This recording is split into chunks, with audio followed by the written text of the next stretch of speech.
This was B class. Number 2, Swingout Funshop. We did solo jazz. Solo jazz. Today we did boogie drops. Tap, tap, down. Tap, tap, down. We talked about some different styles you can do. I mean, the basic is just tap, tap, down. Tap, tap, down. We talked about if you decide to go farther away, make sure that you have your weight over that foot so that you can bring the other one back. We also showed this one, toe, heel, down, toe, heel, down. If you want to just do this kind of a situation, you can try that too.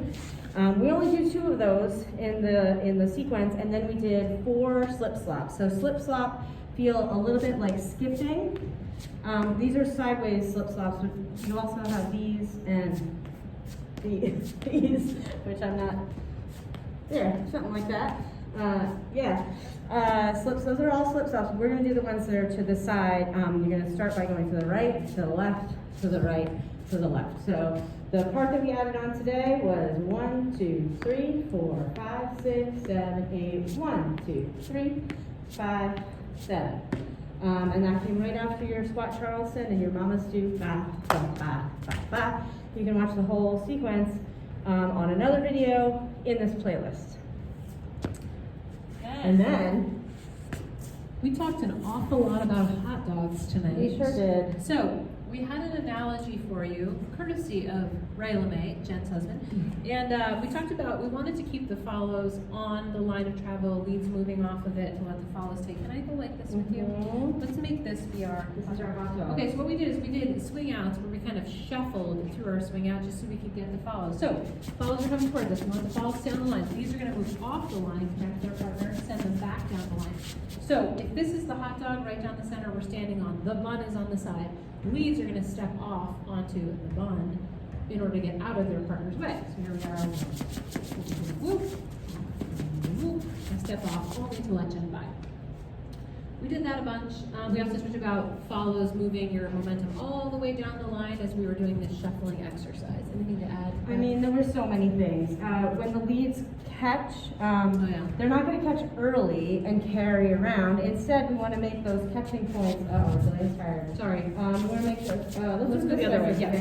So when Jillian catches, she's only catching at the very end and then letting go as soon as she gives me direction. And we talked about, somebody noticed in class that you're kind of connecting once you're back on the hot dog leads. Like, so you're not connecting when you're on the bun and then carrying around the whole distance until you're on the other side of the bun. You're only connecting at the end. So it's really just like a point, a point, a point, a point, where those stretches happen, but mostly the follow is just going back and forth.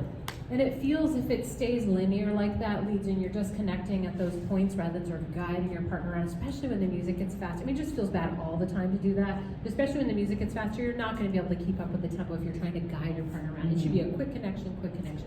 So then if we translate that to a swing out, let's do it from the side this time, because then, you know, so then 1, 2, 3, 4, 5, 6, 7. So we connect here, we can disconnect to show how little we have to connect. Boom. Da-dee-da, boom, ba, da-dee-da. We've done a few, actually leads and follows on this idea of you really just need this connection on count 1 and then you release it. So we've got this 1, you don't need it. Because I think right now there's some folks with so much tension in their arm, they're kind of doing this like 1, da-da-da. And we just want to, you don't need it, it's just extra energy that you're expending when you're doing your swing outs. Small steps. So like follows tend to take a giant step on count 1 because they feel like they have to get in right away. If you take smaller steps, if you feel that stretch building up in the arms, it's okay. We like that. We like that stretch. And right here again, a lot of times follows will take a giant step right here because they feel like they have to get all the way around the lead. But if you're staying on the hot dog, it's not that far, right? If you're staying on a hot dog, you might get really close to your lead, but you only, you're staying linear and you're just gonna step right underneath your body as you turn around. And so it'll feel a lot easier, I feel like, if you can kind of keep that. I keep saying hot dog, but if you stay on the hot dog. Stay on the hot dog line. Then stay on the mustard in the middle of the hot dog. Just kidding. Okay. Then we did inside and outside turns. Those look like this. A 1, 2, 3, and 4, 5, 6, 7, 8. Quick points for the inside turn. Leads make sure. Normal to count 4. On count 5, you still need to lead your partner through, and you raise this arm, a lead through, and then you're just gonna drop that hand so you don't do the old belly rub. Nobody wants that. And then follows should feel that momentum if they are led forward on that count 5 to move all the way down the line again. Again, this is one of the moves that gets really circular if the lead doesn't give this. 1, 2, 3, and 4, this. Boom, you need a lead right down the line. Yes. Outside turns? Mm-hmm. Outside turns look like this.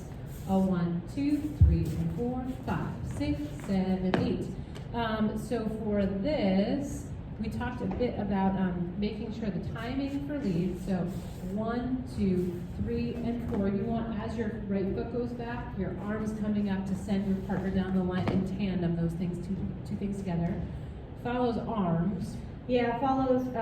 Well, the left both. arm for sure. Like, if you're a person who follows with your hand back here, it could get caught on an outside turn right here. So if you keep your arm on top, it's easy to just lift it off and go with you want to keep your arm with you all the time.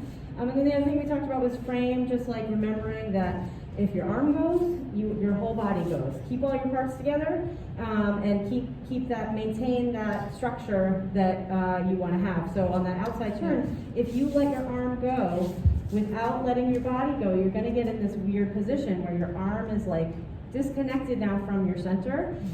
Instead, you want to, as soon as that arm goes, all at the same time, your center should be following with. No delay. Don't let this go and then your body catches up.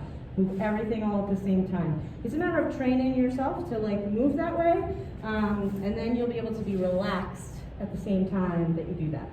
And it's the same with the inside turn. We talked about that. So here with the inside turn, once again, Jen's not collapsing. She's moving her body with that arm versus collapsing her arm on top of her body. So that's it, I think. We've got more inside outside goodness for you guys, but we ran out of time today, so we'll do that next week. Next time.